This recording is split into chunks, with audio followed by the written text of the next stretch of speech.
నైరుతి బంగాళాఖాతంలో అల్పపీడనం కొనసాగుతోంది. ఇవాళ చిత్తూరు, తిరుపతి, నెల్లూరు జిల్లాలకు భారీ వర్ష సూచన చేశారు అధికారులు. తమిళనాడు తీరానికి దగ్గరగా అల్పపీడనం కొనసాగుతోంది. తీరం వెంబడి బలమైన ఈదురుగాలులు వీస్తాయని అధికారులు చెబుతున్నారు. గడిచిన 24 గంటల్లో రాయలసీమలోని పలు ప్రాంతాల్లో మోస్తరు వర్షం పడింది.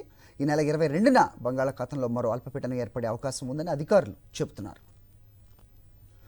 ఒకసారి మా కరెస్పాండెంట్ అనిల్తో మాట్లాడదాం, వాతావరణ అప్డేట్స్ తెలుసుకునే ప్రయత్నం చేద్దాం. అనిల్, చెప్పండి. మరో అల్పపీడనం అని చెప్తున్నారు, మళ్ళీ వర్షాలు ఉండబోతున్నాయా? ఏం చెప్తున్నారు అధికారులు? అప్డేట్ చెప్పండి.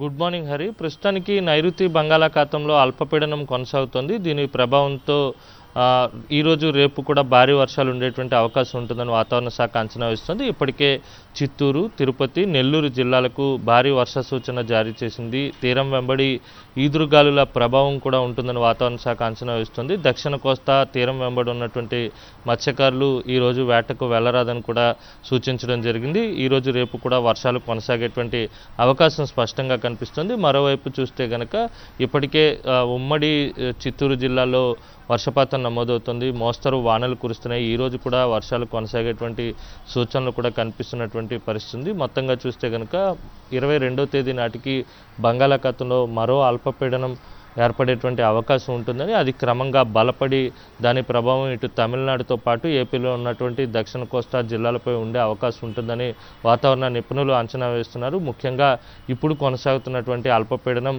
తమిళనాడు తీరానికి దగ్గరగా కొనసాగుతుంది కనుక ప్రధానమైనటువంటి ప్రభావం అంతా కూడా తమిళనాడుపై ఉండేటువంటి అవకాశం ఉంటుంది. ఆ తర్వాత కాస్త రాయలసీమ, దక్షిణ కోస్తా జిల్లాలపై ఉంటుంది.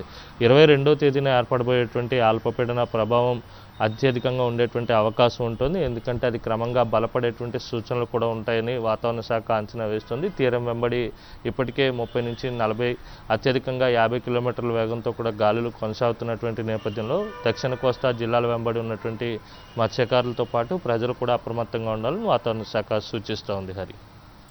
All right Anil.